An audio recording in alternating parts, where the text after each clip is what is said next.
Salut à tous les amis, c'est Yoxi. Aujourd'hui on se retrouve pour une nouvelle vidéo. Alors dans cette vidéo je vais vous apprendre à créer un tab et un scoreboard. Et je vais vous montrer comment rajouter des images sur le scoreboard et le tab pour le rendre un peu plus beau. Alors c'est parti. Alors pour cette vidéo vous aurez besoin de 5 plugins, dont 3 plugins si vous souhaitez faire votre tab avec Itemada. Donc Itemada qui permet de rajouter des images en jeu et plein d'autres choses. Donc cette vidéo sera divisée en deux parties. Donc une pour expliquer comment créer un tab et un scoreboard seulement avec des plugins. Et l'autre avec un plugin qui permet de rajouter des images en jeu. Donc qui permettra d'embellir vos scoreboards et vos tabs. Alors moi du coup j'ai un serveur de test. Donc tous les liens seront en description. Alors on va commencer par télécharger le tab. Placeholder API qui est indispensable pour par exemple afficher le temps, le grade des joueurs, le nom des joueurs dans le tab et le scoreboard. Par contre pour ceux qui veulent créer des images et les mettre dans leur tab et leur scoreboard, ce plugin est payant. Donc je suis désolé, je ne le fournirai pas, seulement le lien si vous souhaitez l'acheter. Et si vous l'avez déjà, j'expliquerai juste après dans la vidéo comment faire des images avec ce plugin. Donc voilà, donc moi là j'ai mes deux plugins. Mes deux plugins que je vais directement insérer dans le fichier plugin. Donc cela marche tout aussi bien sur un ptérodactyle que sur un serveur privé. Donc une fois le plugin transféré, on peut restart le serveur. Une fois que c'est fait, plus qu'à le relancer. Une fois que c'est fini, vous pouvez rejoindre votre jeu.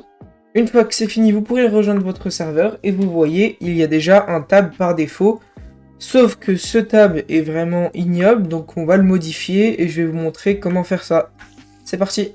Alors c'est parti, je vais commencer à modifier la configuration pour que ce soit plus beau visuellement. Alors pour ceux qui ne savent pas comment mettre des couleurs ou faire un format différent, alors à l'écran je vous affiche une image avec les formats de couleurs et autres. Donc c'est parti, je vais commencer à modifier la configuration. Alors ici server name, donc c'est le nom du serveur. Alors par exemple nous ce sera serveur de développement. Moi, je vais changer la couleur, je vais la mettre en rouge. Ici, les animations, si vous souhaitez créer la vôtre, il y a un fichier fait pour. Donc, personnellement, je vais la retirer. Ici, c'est donc le trait qui est affiché juste en haut. Donc, que je vais vous montrer juste après. Donc, ici, ça supporte les couleurs HTML. Donc, vous pouvez choisir la couleur que vous souhaitez. Et donc, si vous mettez une couleur différente là et là, et ben ça fera un dégradé de couleur, tout simplement. Ici, donc, on a le placeholder de joueurs en ligne. Et là, ici, des staffs en ligne. Donc, nous, on va juste garder les joueurs en ligne. On va changer ça. On va mettre joueurs en ligne. Et pour changer un peu, à la place de juste l'écrire comme ça, on va le mettre sous format small caps. Je vous mettrai en description un générateur donc de small caps qui permet d'écrire en grosses majuscules mais en petites lettres. Donc vous verrez ce que ça donne en jeu. Vous avez sûrement dû voir ça dans plusieurs serveurs mais vous ne saviez pas comment faire. Donc je vous mettrai ça en description pour vous montrer comment faire ce type de lettres. Donc ici c'est la partie haute du tab, entre les deux donc il y a les joueurs. Ici donc c'est l'animation du temps donc avec la date etc etc. Ici le ping du joueur mais nous c'est pas ce qui nous intéresse donc on va le retirer. Pareil pour la mémoire, on s'en fiche un peu. Et à la place de visiter notre page web, je vais mettre abonnez-vous à Yoxi. Donc voilà pour le tab. On va passer au scoreboard. Donc normalement, par défaut, il y a deux scoreboards, mais on va supprimer le premier et garder seulement le second. Donc ici, on va faire pareil que tout à l'heure, sauf que à la place, on va mettre Yoxi Gaming. On va le mettre en rouge et en gras. Ici, la date, on va le retirer. Ici, on va mettre bienvenue sur la chaîne de... Donc ici on va mettre bienvenue sur la chaîne de Yoxi. Ensuite ça on va enlever. Alors dans un autre tutoriel je vous montrerai comment créer des grades et les afficher dans le scoreboard. Et aussi dans un autre tutoriel on va parler d'économie car il y aura aussi des tutos sur pour créer un système d'économie. et avoir un shop, etc., etc. Donc pour le moment, on va juste mettre Vault. Voilà. Et je pense qu'on est bon. Donc une fois ça effectué, alors bien sûr, n'oubliez pas d'activer le scoreboard. Voilà, sinon il ne s'affichera pas. Vous pouvez sauvegarder. Donc moi j'ai eu un petit problème, j'ai dû redémarrer le serveur. Donc vous, une fois que c'est fait, vous pouvez faire un /tab reload. Et les informations que vous avez modifiées s'affichera. Donc voilà, moi ce que j'ai fait, ce que ça rend en jeu. Donc voilà, c'était la partie pour faire un tab et un scoreboard sans besoin de trop de ressources. Donc maintenant on va passer à l'autre étape qui est de rajouter des images à notre scoreboard pour le rendre un petit peu plus beau. Alors pour ce faire, vous allez avoir besoin donc de Item Adder, Lonelibs et Protocol Libs. Donc que vous allez tous les trois installer sur votre serveur. Donc une fois que le serveur est redémarré, les fichiers seront juste là. Donc on va déjà commencer à configurer Item Adder pour que le pack de texture se charge. Donc on va aller dans Config. Donc ici vous allez cocher Self-Host qui permet d'héberger le pack de texture chez vous. Après sinon vous pouvez faire que ce soit sur un lien, mais c'est plus compliqué puisqu'il faut mettre à jour le pack de texture à chaque fois. Donc moi je vous conseille, et c'est le plus simple à faire, d'héberger. Si vous êtes sur Pterodactyl, c'est très simple de créer un nouveau port et de l'héberger avec. Donc moi personnellement j'utiliserai ce port pour héberger Item Adder. Ensuite, je vous conseille dans la catégorie Effect, vous allez mettre Hide Scoreboard Numbers, donc qui permet de ne plus avoir de nombres dans le scoreboard donc à droite et qui permet que ça rende déjà un peu plus beau. Une fois que c'est fait, vous pouvez sauvegarder et redémarrer le serveur.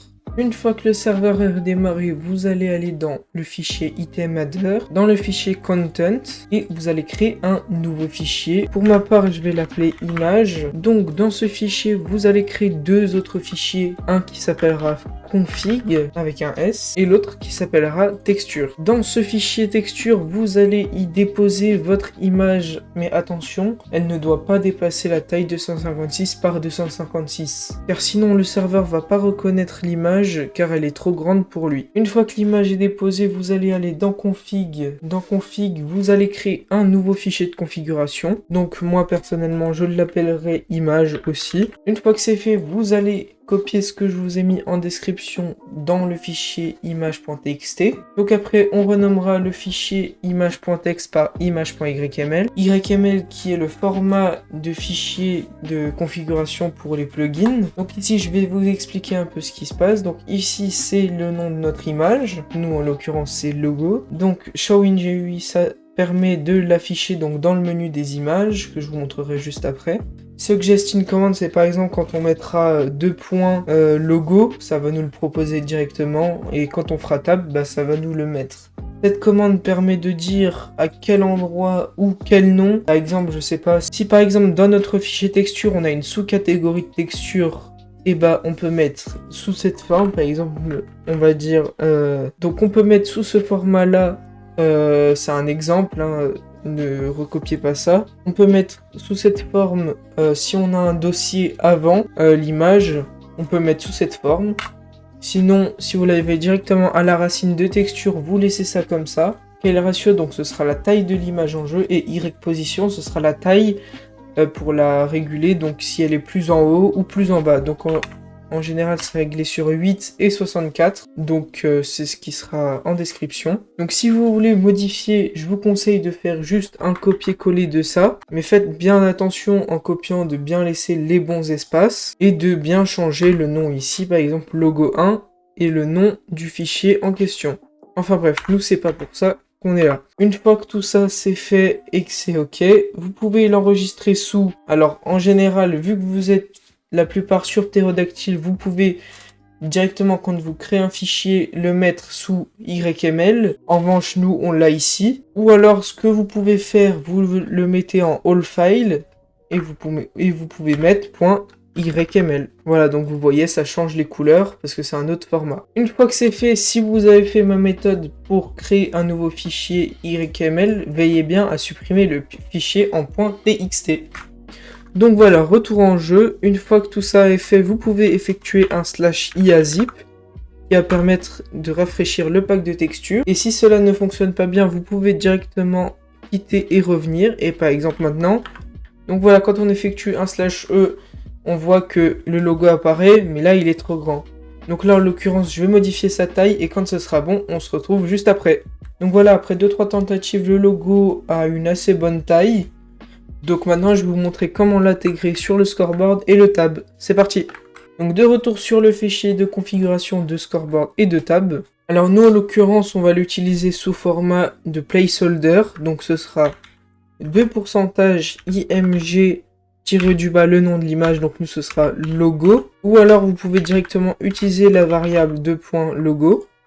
Donc ça marchera tout autant. Donc on va faire pareil pour le scoreboard. Donc une fois en jeu, vous pouvez faire un /tab reload. Alors là, vous voyez que pour le tab, c'est parfait. Mais par contre, pour le scoreboard, il faut modifier.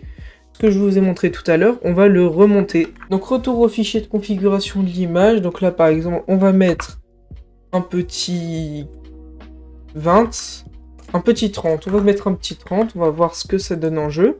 Donc voilà, après plusieurs tentatives, le logo du scoreboard est assez correct, mais comme vous voyez, là, le logo du tab ne marche pas. Donc, je vais régler ça tout de suite, et je vais vous montrer comment je fais.